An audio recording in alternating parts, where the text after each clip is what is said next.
The Newsday continues here on One News Now. I'm Pauline Verzosa. A Senate committee will open an executive session to further investigate Bamban Mayor Alice Guo's alleged connections to Pogos. Senate Committee on Women, Children, Family Relations, and Gender Equality Chairperson Risa Ontiveros said security and intelligence agencies are going to be invited. It will happen during the Senate's Sine Die adjournment. Meanwhile, Civic Leader Teresita Ang-Si expressed concern on how the Senate hearing on Guo can affect the welfare of the Filipino-Chinese community. In response, Ontiveros said the hearing is not an attack on Filipinos of Chinese heritage. She also emphasized that the hearing is about national security and the regulation of Pogos. Civic Leader Teresita Ang-Si criticizes the Senate's handling of the investigation into Bamban Mayor Alice Guo. Here's an excerpt from her interview on Storycon. I think we're going a bit too far. The Senate investigation is going a bit too far. Yeah, I don't think you should say that I'm giving a different voice. I think many of my comments are echoed among many of my friends, no, na bakit lumihis yung investigasyon sa Senado. I mean, it started with an investigation with Pogo, which we really welcome. I was a resource person in many hearings in the Senate where I asked that we should really totally ban Pogo. But now, naging sarsuela. Suddenly, it went into talking about her lifestyle and then asking her to speak in Mandarin and in Hokkien. What for? Matata siya mag-Tagalog. Ang galing ng Tagalog niya, ng Filipino niya. But you are questioning if she is Filipino or not. Ngayon, pinagsalita ninyo ng Hokkien at Mandarin.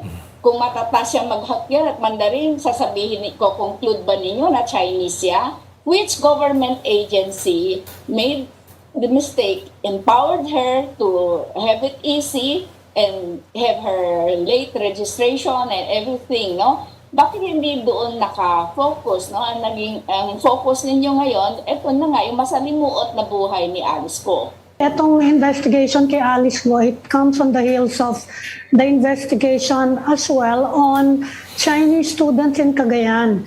And you also spoke out about that issue. Are you feeling a growing sense of xenophobia in the Philippines? Not just xenophobia, I think it is a deliberate anti-China and anti-Chinese narrative, no, that is being peddled on the public, on the unknowing public. Mga students daw as spies. Sa Pilipinas, kahit nga first family, walang maipago na sekreto. Anong isbiya ang gagawin nila doon sa sinasabi nila EDCA site? Ikaw nga, Ami, tsaka ako, kung papasok doon, makakapasok tayo ng ganun lang. And then students, ang kawawa doon, you penalize the students. The Davao Police Regional Office defends its move to relieve 35 police officers in Davao City due to alleged drug-related killings in the city. In an interview with A Big Story, Davao PRO spokesperson Police Major Catherine De La Rey said the administrative relief is not a penalty. She explained that it was done for a fair and transparent investigation. Davao City Mayor Baste Duterte earlier condemned this move and said it was an abuse of authority. De La Rey said the relieved police officers can be reassigned to Davao City if they were found to be non-culpable to the drug-related killings. The administrative relief is not a penalty to them, but only for the ongoing motu proprio investigation so that it would be fair and transparent, and then mawala po yung doubt that they can influence any witnesses or tamper any evidences. Pag ma-find naman po na non-culpable po sila dun sa ongoing investigation, they could again be reassigned to their previous assignment. We'll be back with more stories after the break. Keep it here on One News.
You're still watching One News Now. I'm Pauline Verzosa.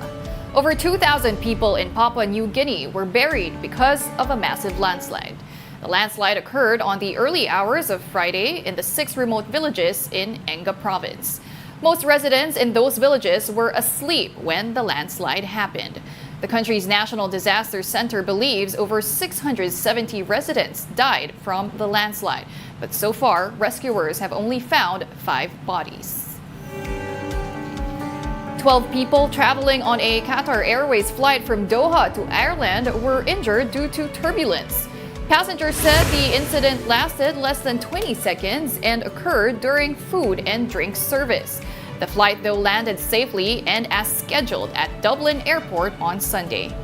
Qatar Airways did not directly comment on the turbulence, but said an internal investigation is underway. Today, we celebrate the National Flag Day. And as we know, a country's flag is a symbol of its identity, which is why it is given great respect. But how is it made in today's time? Mobile Journal Mary Mon Reyes has the story.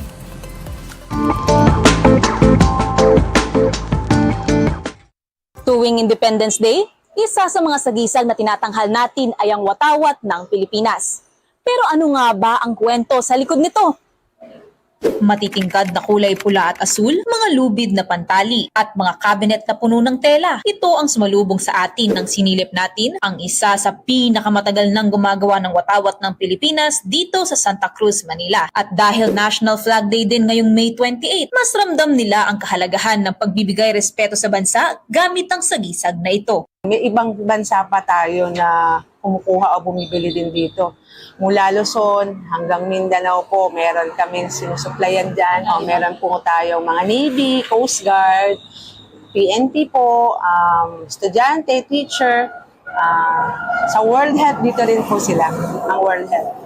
Munisipyo, ganun po. 103 years nang gumagawa at nagpeprepara ng mga watawat ang New International Flag House. Si Don Pablo de Jesus Tan Gatue, na isang flag officer daw ng katipunan ng mga alagad ni Bonifacio, ang founder nito. Siya rin daw ay nanilbihan bilang mason sa Knights of Rizal na pinaniniwala ang pinag-ugatan ng serbisyong inialay ng Flag House hanggang sa kasulukuyan. At nabigyan nga tayo ng pagkakataon na masilip ang mabusising proseso ng pagtatahi ng watawat ng Pilipinas. So dito, ginagawa yung pinaka-magic ng pagtahi, pagburda, hanggang sa mabuo yung pinaka-watawat ng Pilipinas. Gumagawa rin sila ng international flags, pwede rin mga sagisag ng kongregasyon, associations o mga grupo. Mula sa pag-stencil nga hanggang doon sa pagtatabas ng 3 stars in the sun natin, plus yung puting triangulo na makikita sa ating bandera, ipapasa naman ito para pagsamahin na ng kulay pula at kulay asul na tela.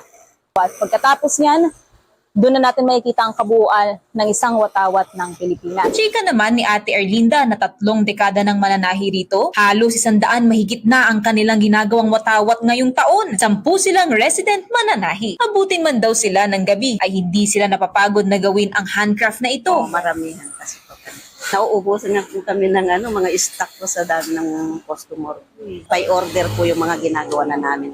Ang mga telang ginagamit, nylon, cotton o satin. Nakadepende na lang ang presyo sa budget, sukat, pati kung indoor o outdoor ilalagay ang watawat. Hindi rin basta-basta ang paggawa ng watawat dahil dumadaan para ito sa testing at certification mula sa National Historical Commission. Sinisilip nito ang purity, endurance at kalidad ng tela. Pati ang kulay nito ay sinusuri ng mabuti para maging accurate at naaayon sa official standards. Ayon kay First Lieutenant Oxiano Rex na bumiyahe pa mula sa Mindanao, hindi lang ang mga naka-uniforme ang dapat magbigay-pugay sa watawat, kundi ang kahit na sinong Pilipino sa isip, dugo o puso.